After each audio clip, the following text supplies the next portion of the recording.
جس کی بیٹی کو جس دردناک طریقے سے نکاح کے بعد بھی چچا سسر زنا کرتا رہا، کزن زنا کرتے رہے، ہسبینڈ زنا کرتا رہا، نکاح کے فوراً بعد ان کو طلاق دے گیا۔ وہ نکاح کہاں جس نے ان کا نکاح کروایا اس کو بھی پتا تھا بچی کی عمر 14 سال ہے، شناختی کارڈ نہیں ہے، پھر بھی زبردستی اس کی عمر 18 سال لکھوائی گئی۔ اگر ہمیں انصاف نہیں ملا تو میں وزیر اعظم ہاؤس یا سپریم کورٹ کے سامنے میں اپنے بچوں سمیت خودکشی کر لوں گا۔ یہ میں قسم اٹھا کر کہتا ہوں وزیر اعظم صاحب، میں یہ خودکشی کر لوں گا۔ السلام علیکم ناظرین، آپ کا میزبان یاسر شامی آپ کی خدمت میں حاضر ہے اور آپ دیکھ رہے ہیں ڈیلی پاکستان۔ یہ ہے ہوا کی بیٹی جس کا نام ہے طلحہ مشتاق۔ یہ ہیں ان کے والد صاحب مشتاق صاحب، جن کی چھوٹی سی ایک حجام کی دکان ہے کشمیر میں۔ ان کے ساتھ جو زیادتی ہوئی، ان کے ساتھ جو سانحہ ہوا، وہ سننے کے بعد آپ کی روح کانپ اٹھے گی۔ محمد مشتاق صاحب گجرانوالہ میں ایک کرائے کے مکان میں رہتے ہیں۔ ان کے کرائے کے گھر کے بالکل سامنے والا گھر ایک خاتون کا تھا جن کا نام تھا سیما۔ ان کی بیٹی عالمہ فاضلہ بن رہی ہیں، قرآن کی تعلیم سیکھنے کے لیے ان کے گھر جایا کرتی تھی۔ سیما صاحبہ نے اس 14 سال کی لڑکی کو اپنی چچی کے گھر بھیج دیا کہ وہاں ان کے گھر جا کر صفائیاں کیا کرو۔ جب یہ اپنی استانی جی کے حکم پر وہاں پر پہنچی تو عثمان نامی شخص جو کہ لبنہ کا بھتیجا ہے، اس نے ان کو زبردستی زیادتی کا نشانہ بنا دیا۔ عثمان صاحب نے اس کے بعد ان سے رابطہ کیا، ان سے معافیاں مانگی اور ان سے ریکویسٹ کی کہ مجھ سے بہت بڑی غلطی ہو گئی ہے، لہٰذا میں معافی چاہتا ہوں اور تمہیں اپنی عزت بنانا چاہتا ہوں۔ وہ درندہ صفت شخص ان کے گھر آیا اور پھر سے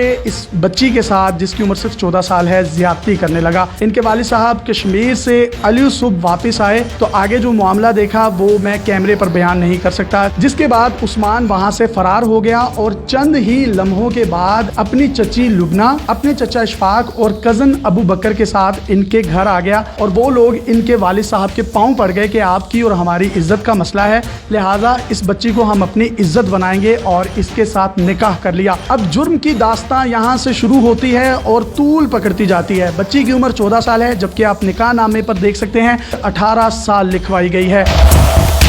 وکیل کا کہنا تھا کہ اگر بچی کی عمر 14 سال لکھوائی گئی تو ہم پر پرچہ ہو سکتا ہے کہ نابالغ بچی کا نکاح کس طریقے سے ہو رہا ہے، لہٰذا زبردستی 18 سال عمر لکھوا کر 1000 روپیہ ان لالچی لوگوں نے حق مہر لکھا اور نکاح کے بعد رخصتی کی صورت میں ان کو ان کے گھر سے لے گئے۔ جس گھر میں لے کر گئے وہ ان کا ذاتی گھر نہیں تھا بلکہ ان کی گلی سے دور ایک چوتھے پانچویں محلے میں ایک کھنڈر نما مکان جس کی حالت آپ دیکھ سکتے ہیں، اور میں اسی مکان کے اندر موجود ہوں جس میں پلاسٹر بھی نہیں ہے، صرف ایک پنکھا لگا ہے، ایک چھوٹا سا گندا سا میٹرس ہے اور اس کے ساتھ 2 تکیے ہیں اور 2 سے 3 آپ کو یہاں پر گندے کپڑے نظر آ رہے ہیں۔ اشعار کے پردوں میں ہوں میں جن سے مخاطب وہ جان گئے ہوں گے کیوں نام لیا جائے۔ یہ تمام لوازمات، یہ تمام چیزیں، یہ ٹوٹی ہوئی چوڑیاں چیخ چیخ کر کہہ رہی ہیں کہ اس کمرے میں اس بچی کے ساتھ کیا کیا ہوا ہوگا۔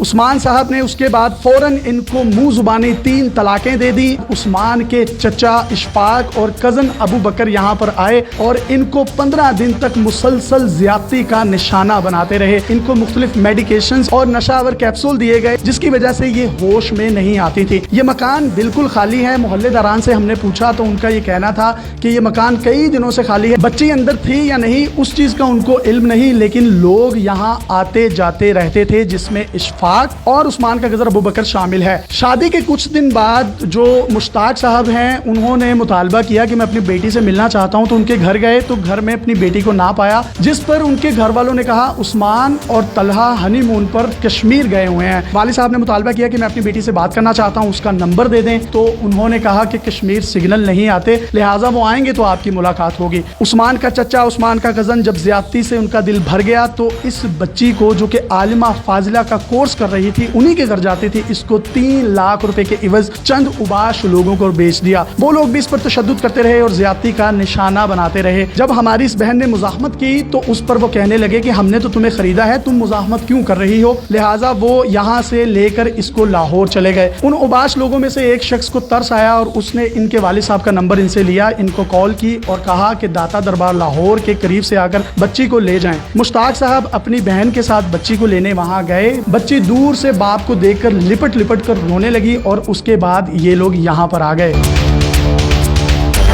उस दिन से इशफाक, उस्मान, अबू बकर, यूसुफ और इनके तमाम रिश्तेदार यहाँ से मफरूर हैं। FIR के लिए दरखास्त दी गई तो FIR में जिना की सिर्फ एक दफ़ा लगाई गई, जबकि इनका कहना है कि इनके साथ गैंग रेप भी हुआ, इनको बेचा भी गया, उसकी दफात भी शामिल नहीं की गई। जब हमने मुतल्लिका थाने की SHO जनाब तैयबा हमीद साहिबा से रब्ता किया और उनसे पूछा कि क्या आपने मुल्जिमान की गिरफ्तारी डाल दी है, क्योंकि FIR तो हो चुकी है, FIR के फौरन बाद मुल्जिमान गिरफ्तार हो जाते हैं, जिस पर उनका कहना था कि हमारी अभी तफ्तीश चल रही है और पर्चा कटे भी आज तकरीबन 6 से 7 दिन हो चुके हैं, मुल्जिमान की गिरफ्तारी नहीं डाली गई। उनसे ऑन कैमरा आकर मौक़िफ़ लेने की कोशिश की गई तो उनका कहना था कि मैं ऑन कैमरा आकर कुछ भी नहीं बता सकती क्योंकि अभी तफ्तीश चल रही है। ये कैसी तफ्तीश है कि 6 दिन पहले आपकी FIR दर्ज होती है और उसके 6 दिन बाद तक मुल्जिमान की गिरफ्तारी नहीं है, और कुछ ज़राए हमारे ये बताते हैं कि वहाँ उनको प्रोटोकॉल में थानों में रखा गया, उनको खाने खिलाए जाते हैं, मुर्ग मुसल्लम पहुँचाए जाते हैं और इनको कत्ल की धमकियाँ दी जा रही हैं कि अपनी दरख्वास्त और FIR वापस लें, सुलह करें। आपकी बेटी से सिर्फ और सिर्फ निकाह इसलिए किया गया था कि मेरे पे कोई पर्चा ना होता। ये गरीब वालिद जो कि हुज्जाम का काम करता है, इनका आखिरी मुतालबा यह है कि अगर हमें इंसाफ ना मिला, मुल्जिमान की गिरफ्तारी ना हुई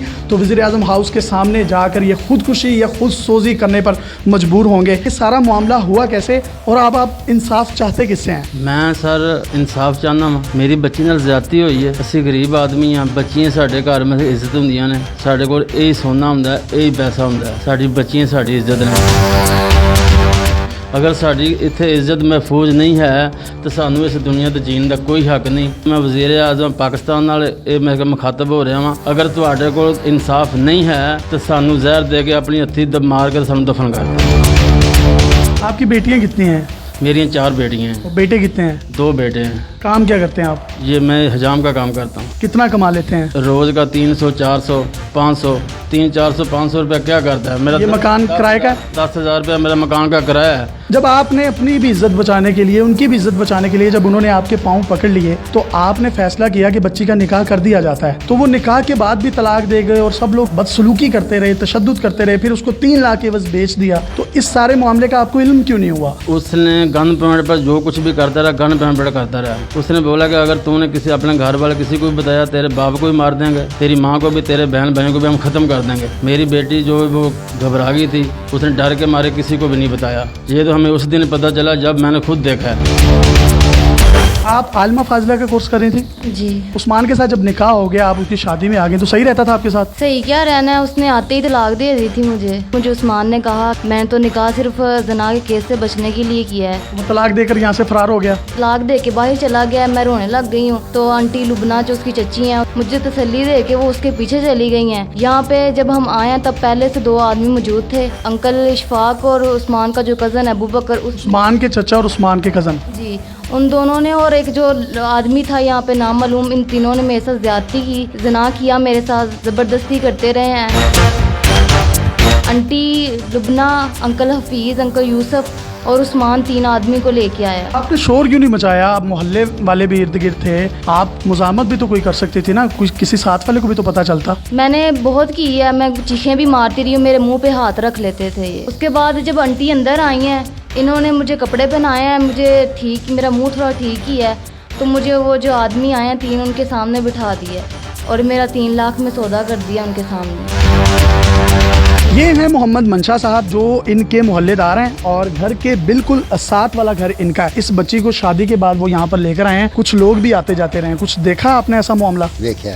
कौन लोग आते थे? मैं इतने बह गया ए थड़ी दे उत्ते, ये बच्ची नूं बंदा पियांदा है कि मैं तेन तलाक देता है। लो जी, ये तलाक दा रौला बनया है। 3 जी इधरों आए, वो भी अंदर वड़ गए। लो जी, 3-4 दिन ते यही वाकया असीं वेंदे रहे। वो लड़के आते रहे और अंदर जाते रहे ने, कोई आउंदा रहा, कोई जांदा रहा, कोई आउंदा रहा, कोई जांदा रहा। जिन आदमियों को 3 लाख रुपए में इन्होंने बेचा, पैसे आपके सामने उन्होंने दिए उनको? मेरे सामने दिए हैं। आप तब क्यों नहीं बोली कि आप मुझे क्यों बेच रहे हैं? मुझे बोलने ही नहीं दिया उन्होंने कुछ। उन दरिंदा सिर्फ लोगों ने जब आपको बेच दिया तो वो 3 लाख रुपए किसने पकड़े? अंकल इशफाक ने पकड़े थे। 3 लाख रुपए लेकर तो आपको रवाना कर दिया उन्होंने उन लोगों के साथ? नहीं, मुझे यहाँ पे ही रखा है उन्होंने, 5-6 दिन यहाँ पे रखा है। दवाई 5-6 दिन क्या करती रही? यहाँ मैं बेहोश ही रही हूँ, दवाइयाँ देते रहे। मुझे जब भी होश आती थी मुझे मेरा जिस्म दर्द होता था, ऐसा लगता था किसी ने मारा हो या मैं कहीं से गिरी हुई हूँ। आप इस कमरे में 15 दिन रही हैं, तो खाती पीती कहाँ से रही हैं? जिनके आगे बेचा था वो थे, उन्होंने खाना देते थे, मेडिसिन दे देते थे कि ये खा लो ठीक हो जाओगी। मैं वो मेडिसिन खाने के बाद मुझे होश नहीं रहता था। तो जब आप उन 3 लोगों के साथ लाहौर चली गई तो आपको पता चला कि आप लाहौर कैसे पहुंची हैं, या तब भी बेहोशी की हालत में थी? बेहोश ही थी मैं। मुझे जब यहाँ से लेके गए हैं, किस चीज़ में लेके गए हैं, कैसे लेके गए हैं, बेहोश थी तो मैं। लाहौर में आपने अपने वालिद साहब से रब्ता कैसे किया? तो उन्हीं में से जो आदमी था एक, उसने, मैं हर वक्त तो वहाँ पे रोती रहती थी, तो उस आदमी ने मुझे कहा कि अगर तुम्हें किसी का नंबर आता है तो मुझे बताओ, मैं रब्ता करता हूँ। मैंने अपने अब्बू का नंबर दिया उसको, तो उसने मेरे अब्बू को कॉल करके कहा कि अपनी बेटी यहाँ से आके ले जाए। जिन लोगों को इन्होंने 3 लाख के एवज आपको बेचा था, वो भी आपके साथ कोई नारवा सलूक या तशद्दुद या बदसलूकी, जिनसी तशद्दुद करते रहे हैं? जी, मेरे साथ उन आदमी में से एक आदमी मेरे साथ ज़बरदस्ती करता रहा है। ये तमाम मामला जब आपने पुलिस स्टेशन में पुलिस को बयान दर्ज करवाए तो मुतल्लिका SHO साहिबा का क्या कहना था? कोई ताउन नहीं किया उन्होंने। 24 घंटे के बाद उन्होंने पर्चा लिया है, उनको लेके आए हैं। ऐसे वो वहाँ पे बैठे हुए हैं जैसे कि वो घर में हो। इनकी रुदाद कितनी एक तकलीफदेह है, मैं मज़ीद सवाल करना भी नहीं चाहता। हम लोग भी बहनों वाले हैं, माँओं वाले हैं, बेटियों वाले हैं, और ये बिल्कुल मेरी एक छोटी बहन की तरह है।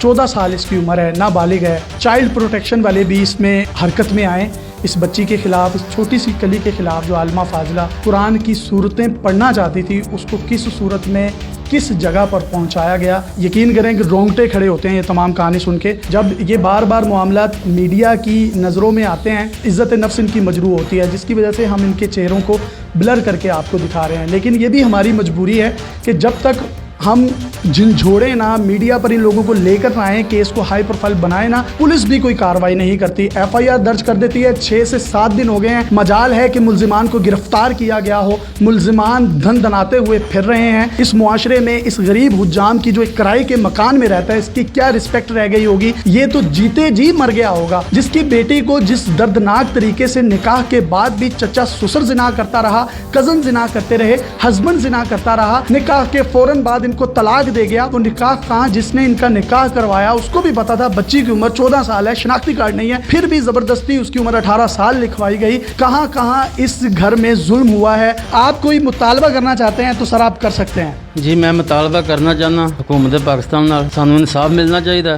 SHO साहिबा जी साढ़े नाल तामल नहीं कर रही। मुलजमान ने गिरफ्तार फड़े ने, लेकिन वो समझ लो अपने घर ही बैठे ने। अगर हमें इंसाफ नहीं मिला तो मैं वज़ीर आज़म हाउस या सुप्रीम कोर्ट के सामने मैं अपने बच्चों समेत खुदकशी कर लूँगा। ये मैं कसम उठाकर कहता हूँ वज़ीर आज़म साहब, मैं ये खुदकशी कर लूँगा।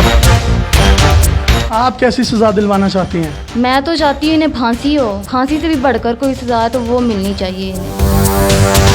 आपने बाप बेटी का मौक़िफ़ सुन लिया है। हमारी भी हाथ जोड़कर अपील है चीफ जस्टिस ऑफ पाकिस्तान से कि इस केस पर सो मोटो एक्शन लें। मुतल्लिका पुलिस हुकाम क्यों नहीं इस पर उनके कानों पर जूं रेंग रही कि अभी तक उन्होंने गिरफ्तारी नहीं डाली, और उल्टा चोर कोतवाल को डांटे। जब बात की जाए कि अपना मौक़िफ़ दे दें SHO साहिबा जो कि थाना दुल्हे की हैं, तैयबा हमीद साहिबा, तो आगे से उनका कहना है कि हम ऑन कैमरा मौक़िफ़ नहीं दे सकते। आप हमारी तफ्तीश चल रही है तो तफ्तीश के दौरान हम कैमरे पर बात ही नहीं करते। जनाब, आप कैमरे पर बात ना करें, हमें आपको कैमरे पर लेकर आने की कोई ज़रूरत भी नहीं है, लेकिन कम अज़ कम एक लम्हे के लिए सोचें। खुदा न खास्ता ये मेरे, आपके या इस मुआशरे के किसी भी इज्जतदार और उस शख्स के साथ ये ज्यादती हो जिसमें इतनी पावर ना हो और वो अपनी बेटी की रुसवाई इस तरीके से देख रहा हो, बदनामी उसकी हो रही हो, तो फिर मुझे बताएं कि इस मुआशरे में रहने का कोई भी जवाब हम किसी भी तौर पर पेश कर सकते हैं? यकीनन नहीं। इस हवा की बेटी को इंसाफ दिलाने के लिए डेली पाकिस्तान ने अपने प्लेटफॉर्म से जितनी आवाज़ बुलंद कर सकता था कि हम मजीद भी इनकी आवाज़ बनते रहेंगे और मुल्जिमों को कैफरे किरदार तक पहुँचाने में अहम किरदार अदा करेंगे। अपने मेज़बान यासिर शामी को इजाज़त दीजिए और देखते रहिए डेली पाकिस्तान। अल्लाह हाफ़िज़।